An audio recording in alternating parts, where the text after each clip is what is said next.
샬롬. 하나님과 동행하는 새벽기도회 달라스 임마누엘 교회 권성철 목사입니다. 오늘도 하나님과 동행하며 풍성함을 누리시는 저와 여러분이 되시길 주님의 이름으로 축복합니다. 오늘 말씀은 고린도전서 3장 1절에서 23절까지의 말씀입니다. 봉독은 1절부터 15절까지만 하겠습니다.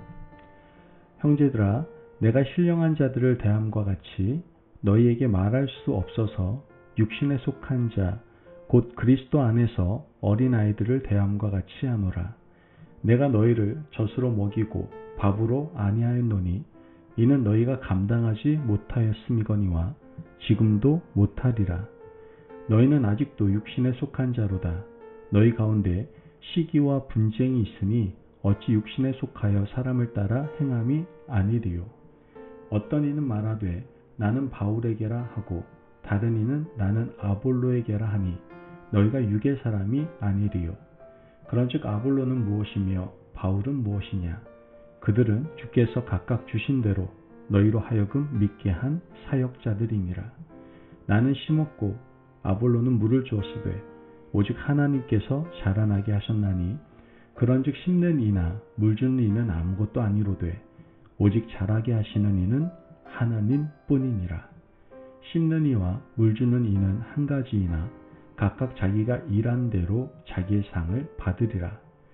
우리는 하나님의 동역자들이요 너희는 하나님의 밭이요 하나님의 집이니라. 내게 주신 하나님의 은혜를 따라 내가 지혜로운 건축자와 같이 터를 닦아 두매 다른 이가 그 위에 세우나 그러나 각각 어떻게 그 위에 세울까를 조심할지니라. 이 닦아둔 것 외에 능히 다른 터를 닦아둘 자가 없으니 이 터는 곧 예수 그리스도라. 만일 누구든지 금이나 은이나 보석이나 나무나 풀이나 집으로 이 터 위에 세우면 각 사람의 공적이 나타날 터인데 그날이 공적을 밝히리니 이는 불로 나타내고 그 불이 각 사람의 공적이 어떠한 것을 시험할 것임이라. 만일 누구든지 그 위에 세운 공적이 그대로 있으면 상을 받고 누구든지 그 공적이 불타면 해를 받으리니 그러나 자신은 구원을 받되 불 가운데서 받은 것 같으리라. 아멘. 하나님의 말씀입니다. 자녀를 향한 부모님의 마음은 동서고금을 막론하고 동일할 겁니다. 부모는 자녀들이 성장함에 따라 마음도 정신도 자라기를 원하죠. 육체는 성장하는데 마음이 자라지 않고 그대로 머물러 있는 자녀를 보는 것은 부모에게 있어서 고통일 겁니다. 애지중지 기른 자녀가 성장해서 학교를 졸업하고 가정을 이루어 아기를 낳게 되죠. 이제 그들은 부모 품에 있던 시절의 철부지가 아니라 하나님께 기쁨이 되고 세상에서 꼭 필요한 사람으로 성장을 하게 됩니다.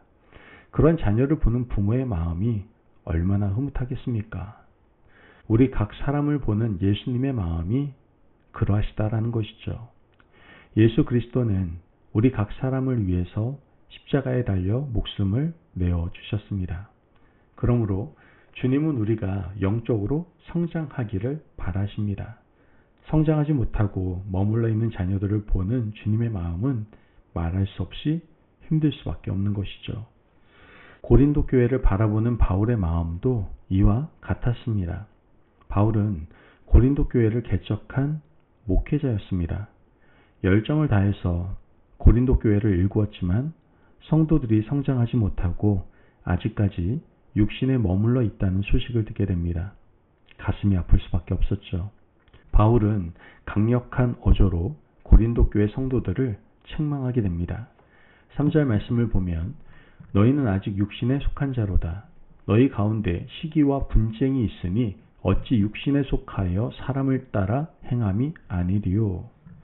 바울은 고린도 교회 성도들에게 너희는 아직도 육신에 속한 자라고 말합니다. 서운하게 들릴 수도 있지만 바울은 직설적으로 말하고 있는 것이죠. 바울은 그들이 육신에 속한 자라는 증거를 말합니다. 4절 말씀을 보면 어떤 이는 말하되 나는 바울에게라 하고 다른 이는 나는 아볼로에게라 하니 너희가 육의 사람이 아니리요. 고린도 교회는 파벌이 있었습니다. 바울파, 아볼로파, 게바파, 그리스도파 이렇게 나뉘어져 있었는데 그중 가장 큰 파벌은 바울파와 아볼로파였습니다. 바울은 고린도 교회를 개척했고 아볼로는 후임 목회자였습니다. 두 목회자를 따르는 성도들이 마음과 생각이 분열하고 사사건건 분쟁 가운데 있었던 것이죠. 그러니 이들을 육신에 속한 자라고 해도 과언이 아니었던 겁니다. 이들은 목회자를 사람으로 보지 않고 어떤 특별한 영적 존재로 보았습니다. 그들은 바울과 아볼로를 통해서 그리스도를 발견하려고 하지 않고 바울 그 자체, 아볼로 그 자체를 따르고 있었던 것이죠. 성숙한 사람은 어떤 믿음 좋은 사람을 맹목적으로 따르지 않고 그를 통해서 역사하시는 하나님의 능력을 바라보는 사람입니다. 그런데 교회 안에는요, 목회자를 맹신하는 사람들이 있습니다. 더 큰 문제는 이런 성도들의 심리를 이용하는 목회자들, 교육자들이 있다는 것이죠. 지금도 한국 교회 안에 인기에 영합하고 사람의 목소리를 따라가는 목회자들이 있습니다. 목회자인 자신은 그리스도의 말씀을 전하는 심부름꾼에 불과하지만 꼭 주인 자리를 차지하려고 합니다. 그런 사람들은 다 거짓 선지자들입니다. 바울은 자신과 아볼로의 정체성을 이렇게 말합니다. 6절에 7절 말씀을 보면 나는 심었고 아볼로는 물을 주었으되 오직 하나님께서 자라나게 하셨나니 그런즉 심는 이나 물 주는 이는 아무것도 아니로되 오직 자라게 하시는 이는 하나님뿐이니라. 바울은 개척 목회자로서 복음을 심은 사람이고 아볼로는 후임 목회자로 물을 주는 사람이었습니다. 바울은 심고 아볼로는 물 주는 것 외에 할 수 있는 것이 아무것도 없었습니다. 농부는 씨를 뿌리고 김 매는 것 외에 할 수 있는 것이 없습니다. 하늘에 계신 하나님께서 자라나게 하시고 열매 맺게 하시는 겁니다. 바울은 그들에게 육신에 속한 자가 되어 사람 따라가지 말고 그리스도를 바라보라고 말을 합니다. 이어서 바울은 자신이 고린도 교회에서 1년 6개월 동안 목회하면서 집중한 한 가지 사역을 설명하고 있는데요.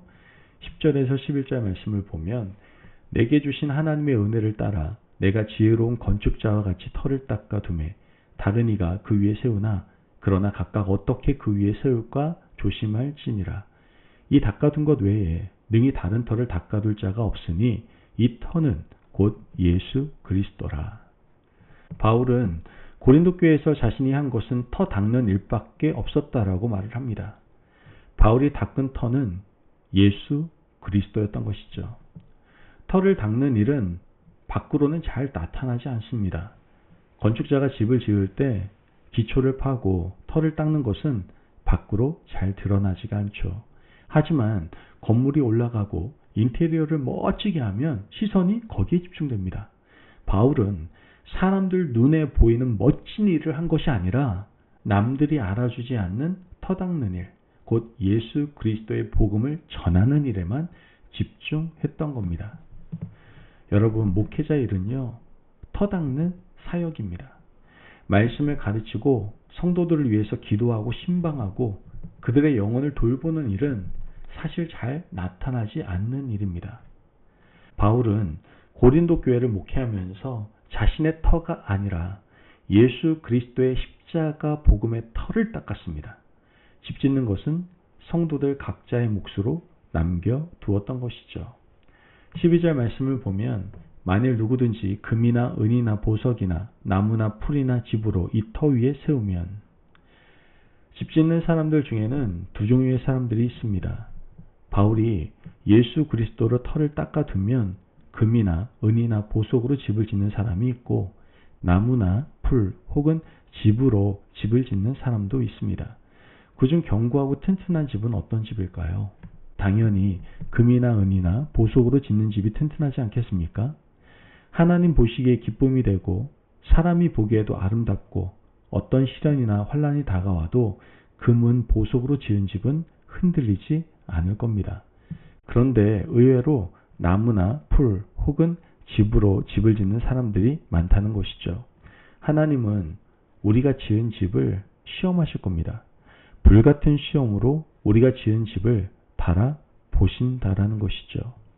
14절에 15절 말씀을 보면 만일 누구든지 그 위에 세운 공적이 그대로 있으면 상을 받고 누구든지 공적이 불타면 해를 받으리니 그러나 자신은 구원을 받되 불 가운데서 받은 것 같으리라. 여러분, 나무나 풀이나 집으로 집을 지은 사람은 불같은 시험이 올 때 자신만 겨우 구원을 받게 될 겁니다. 그리고 집은 다 타버릴 겁니다. 바울이 여기서 말하고 싶은 것은 분명합니다. 목회자와 성도의 역할 구별입니다. 목회자는 예수 그리스도로 터 닦는 생활을 열심히 해야 하고 성도는 금은 보석으로 견고하게 믿음의 집을 지어야만 한다는 것이죠. 하나님께서 불같은 시험으로 우리를 연단해도 한순간에 불타지 않을 아름답고 견고한 집을 짓는 것이 바로 우리의 사명인 겁니다.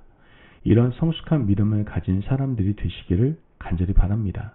그러므로 육신에 속한 자가 되지 않고 사람을 따라 다니는 어리석은 자가 되지 않고 영에 속한 사람이 되어서 금은 보석으로 아름다운 믿음의 집을 지어나가 하나님을 기쁘시게 해드리는 저와 여러분이 되시길 주님의 이름으로 축복합니다. 아멘.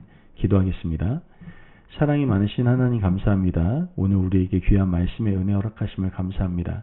하나님, 우리가 사람을 따르지 않고 오직 주님만 따르게 하여 주옵소서. 나의 공적으로 쌓지 않고 늘 그리스도로 터 닦는 성숙한 믿음의 사람들 될 수 있도록 우리의 삶을 축복하여 주옵소서. 감사함이 예수님의 이름으로 기도합니다. 아멘.